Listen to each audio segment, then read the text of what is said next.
Bismillahirrahmanirrahim. Assalamu alaikum, dear students.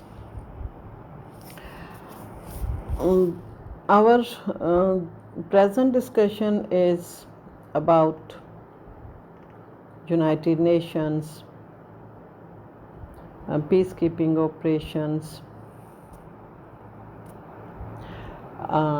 United Nations peacekeeping operations have turned out to be the most effective activities of the World Organization, United Nations, in preventing and moderating international conflicts. In the contemporary era, in the contemporary politics, in the era of nuclear weapons, international peacekeeping has acted as a most valuable instrument of conflict control by isolating any international conflict from great powers' involvement.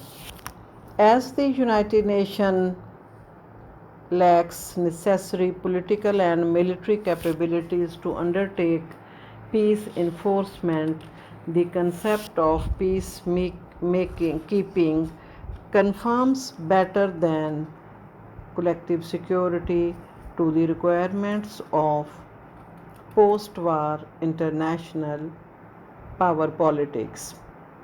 The United Nations Charter contains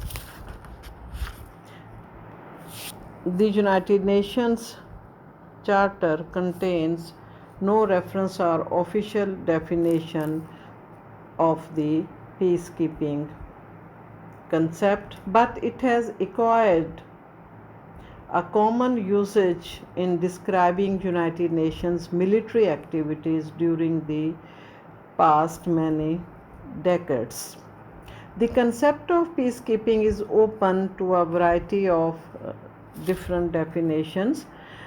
I have already explained you terminologies and peacekeeping and peacemaking and preventive diplomacy, and different writers of different fields of international relations, international organizations explained their own views about peacekeeping operations in maintaining or protecting international peace. United Nations peacekeeping refers to operations in which personnel owing allegiance to the United Nations are engaged in a military or paramilitary duties and or are carrying weapon for their own defense in the pursuit of duties designated by the United Nations as necessary for the maintenance or restoration of peace. The objects of the United Nations peacekeeping have been the prevention, containment, moderation, and termination of hostilities between or within states through the medium of peaceful third-party intervention organized and directed internationally. Unlike any national army in action, the United Nations peacekeeping force has no enemies and it does not align itself with either of the contending parties. It may serve as a force of interposition as did United Nations emergency forces in Suez Canal crisis, or as a force employed to prevent communal fighting and to resort and maintaining law and order as the United Nations forces has done in Cyprus. In this regard, Mr. Dag Hammarskjöld played leading role towards the growth and consolidation of peacekeeping operation. It may be conceived as an interim measure to contain the area of conflict and to hold the line until the negotiable settlement of dispute can be achieved. The peacekeeping operation intends to assist the states to avoid dangerous confrontations. The peacekeeping function of international organization is peculiarly appropriate to such an era as our own, a period of global competition between two superpowers, of proliferation of new states with different urgent aspirations to maintain and assert their independence, and of universal acknowledgement of desperate need to avoid a general war that would fully demonstrate for the first and perhaps for the last time destructive potential of different nuclear weapons. The very feature of the contemporary international system and situation that make collective security irrelevant bolster the relevance of peacekeeping. The peacekeeping operation representing the most speculator's institutional development of the United Nations in the post-war era must be differentiated from the enforcement action under Chapter 7 of the Charter. It involves more peaceful intervention with the consent of the parties directly involved in the dispute. Now, Mr. Dag Hammarskjöld, in his summary study of 1958, he had outlined the basic nature of peacekeeping operation. The operation being non-coercive by nature is conducted in an impartial way, the states having special interest in the conflict situations and the permanent members of the Security Council are generally excluded from the mission.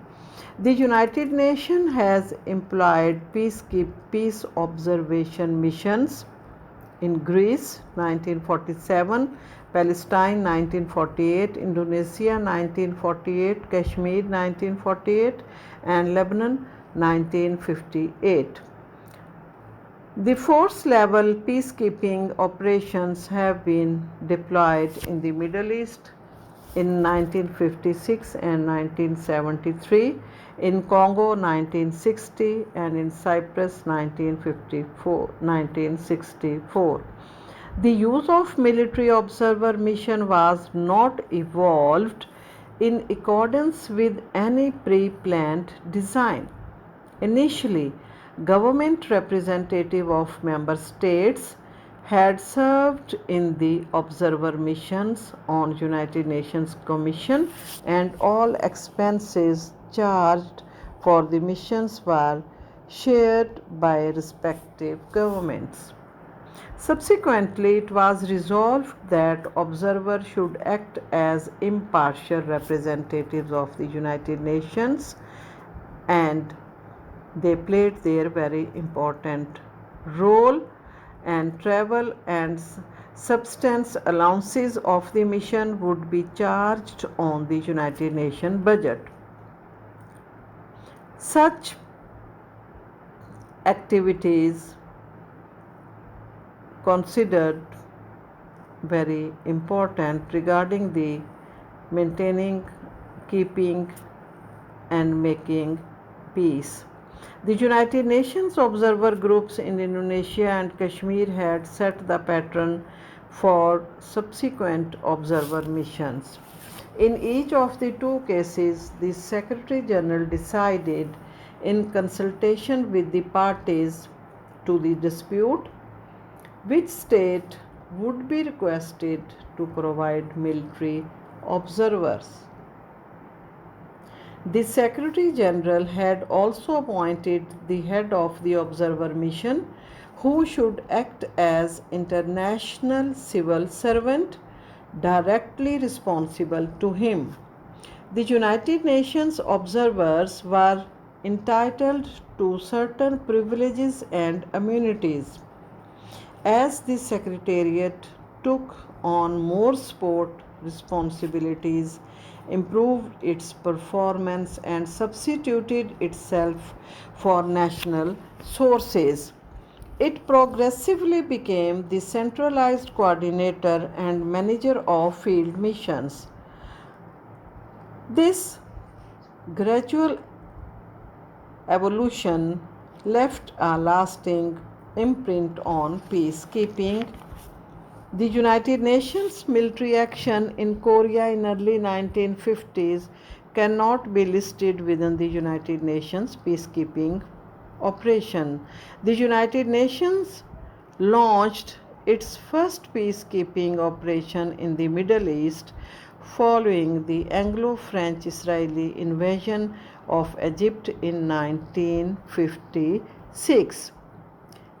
In 1960, a more elaborate and complicated operation was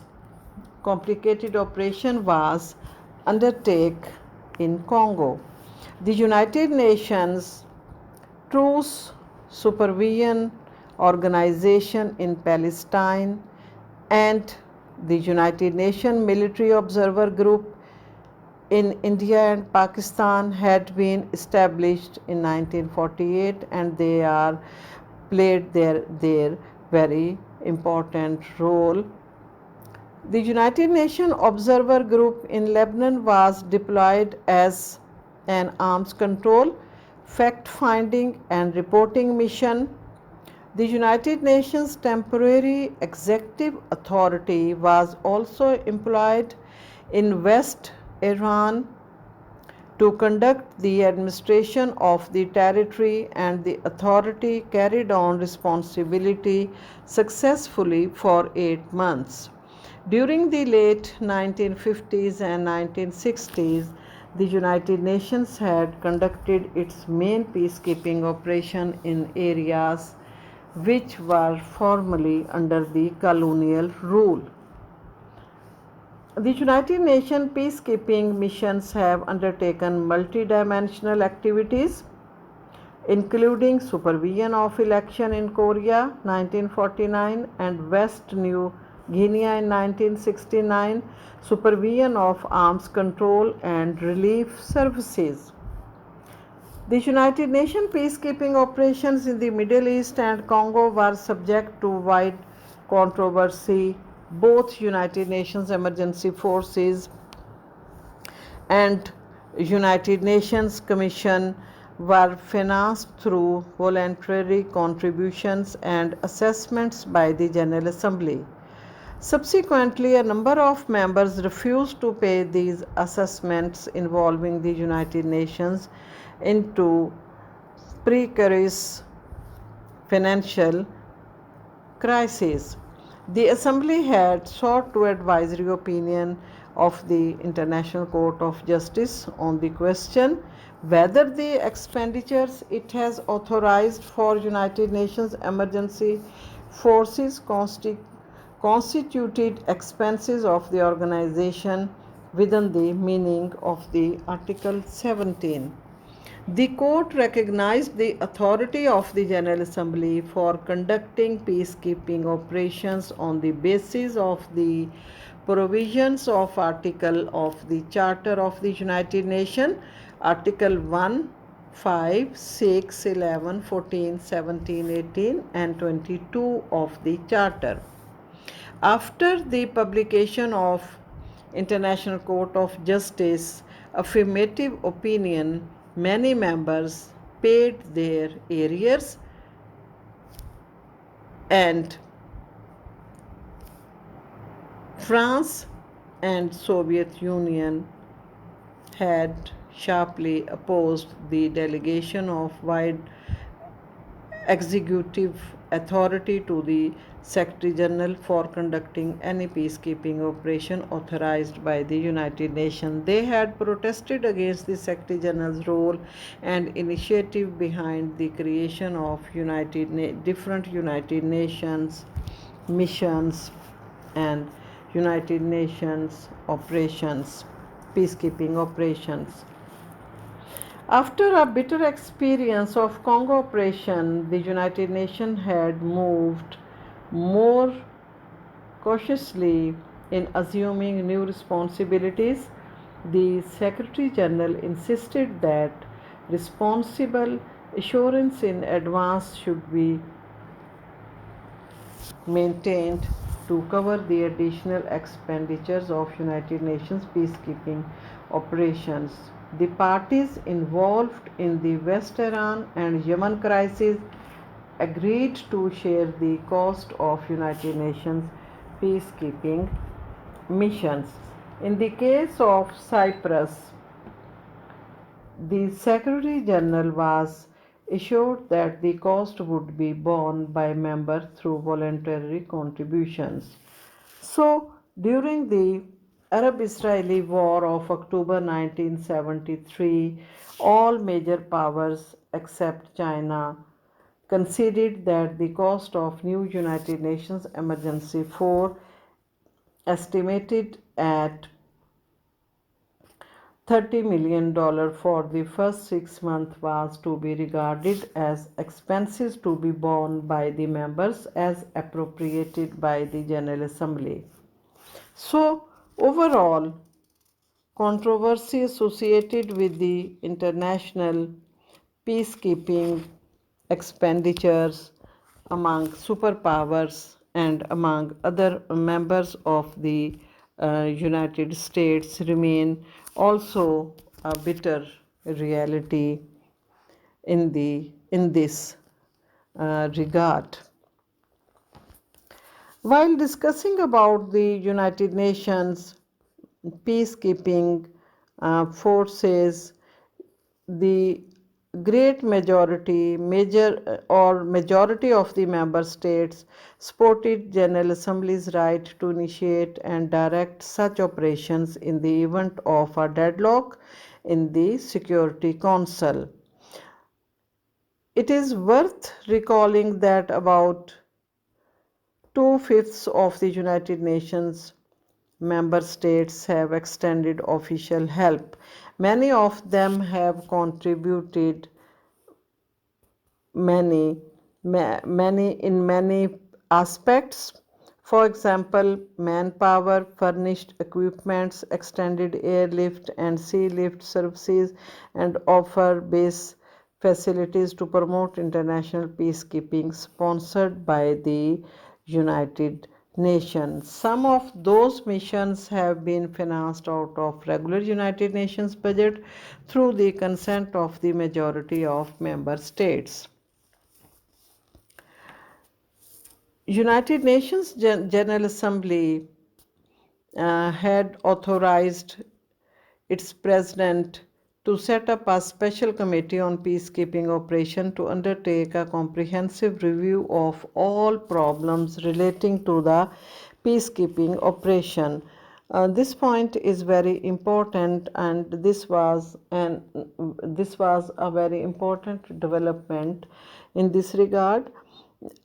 18th February in 18th February 1965, General Assembly had authorized its president to set up a special committee on peacekeeping operation to undertake a comprehensive review of all problems relating to the peacekeeping operations and to devise plan for future missions.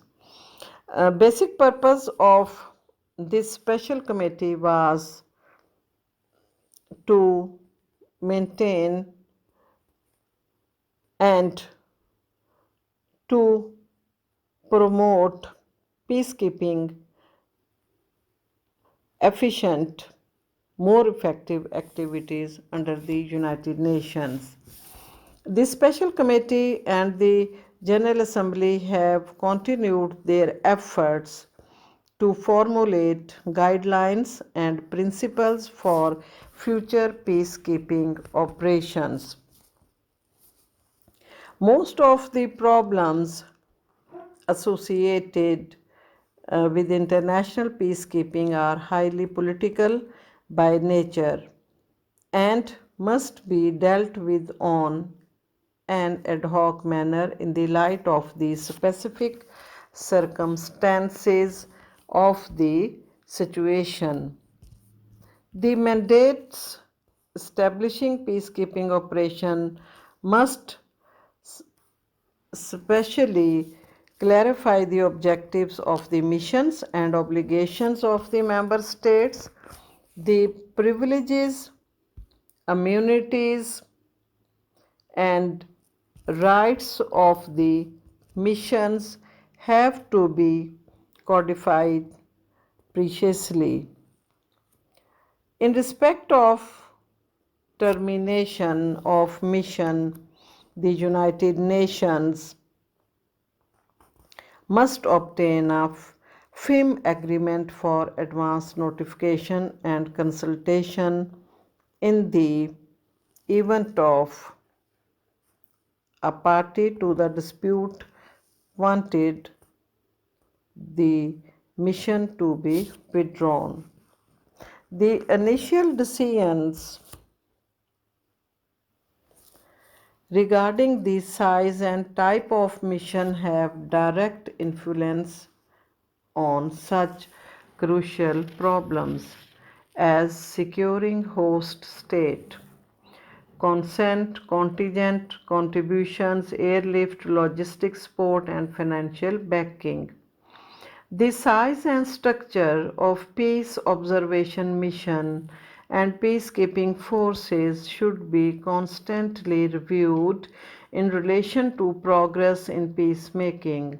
In most cases, the United Nations failed to organize and thereby to provide logistic support for peacekeeping operation, as has been clearly stated by different writers that past peacekeeping and peace observation operations do not seem in many cases to have obtained as much as their logistical requirements from the host states or concerned parties as they could and should have. The United Nations peacekeeping policies have been influenced by the specific circumstances of the situation and not by any pre planned assumptions. Thus, different proposals for the establishment of a permanent United Nations force had been rejected in the past. The member states have only accepted ad hoc arrangements to deal with a specific crisis situation. In every conflict, the nature of the crisis and not the theory of anonymity sets the course of action by the United Nations. The UN has failed to undertake peacekeeping operations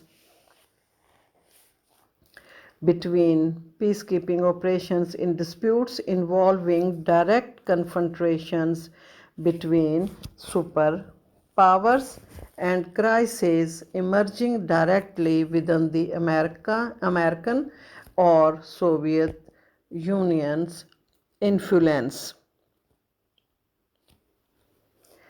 The Berlin and Cuban Missile Crisis disputes between Argentina and conflict between different other states can be easily traced out in this regard. Many disputes in different Asian and African countries remained unresolved due to the politics of superpowers. The future of international peacekeeping is still clouded with doubts and uncertain situations. There also exists a very little possibility of any doctoral expansion of the United Nations peacekeeping into a more activist, independent, and more precise policies for the attainment of the basic purposes of peacekeeping and peacemaking. While concluding this topic, it can be explained that United Nations peacekeeping activities will depend to a great extent upon superpowers' role. The peacekeeping consensus may be gravely complicated and become serious due to adverse trends, threatening trends of major powers in the functioning of the United Nations. Peacekeeping idea evolving over many decades reached an important threshold. The Soviet Union has extended and explicit support after years of de facto toleration and has not opposed to peacekeeping missions sponsored through the consent of the majority members. Recently, both America and Soviet Union reached agreements on many principles underlying the peacekeeping idea, although they have failed to resolve differences on many other important issues. The United Nations peacekeeping operations may play a very important role in maintaining peace and to remove the threatening situations, to remove conflicts, and to become more supportive for the betterment of world peace and security and for the promotion of peace and security in different part of the world, not only in different parts of the world but overall on global level. United Nations peacekeeping and peacemaking activities can be analyzed very easily because one point is very clear that effective arrangements to keep the peace by international cooperation continue from past to the present because United Nations Charter promoted world peace and security through different methods, through different approaches, and particularly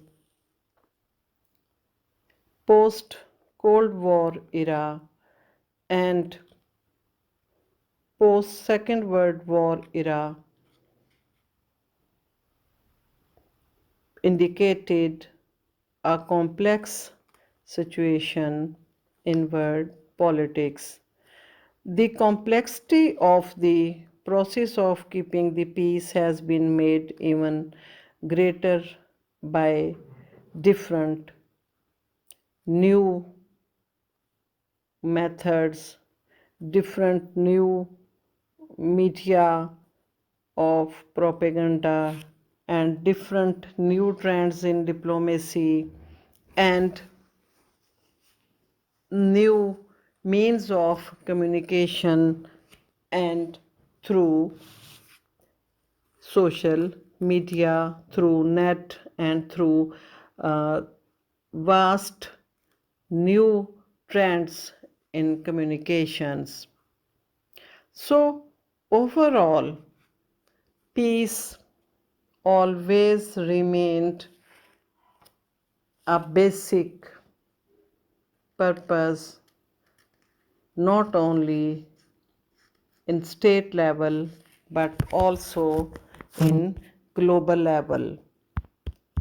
United Nations as international organization, as a world organization, playing its effective role, but sometimes many hurdles faced to this organization due to the ideological, strategic, defense, security interest, political interest of member states, because every state promoted its own national interest, and clash of interest create different hurdles to achieve basic purposes of peace and security. In spite of many financial problems, political problems, uh, role of superpowers, controversy among superpowers. In spite of all these problems, United Nations peacekeeping, peacemaking, and preventive diplomacy is playing very effective and efficient role in present period in different parts of the world, because through this process peace can be maintained and achieved in a proper way. And that is the end of this discussion.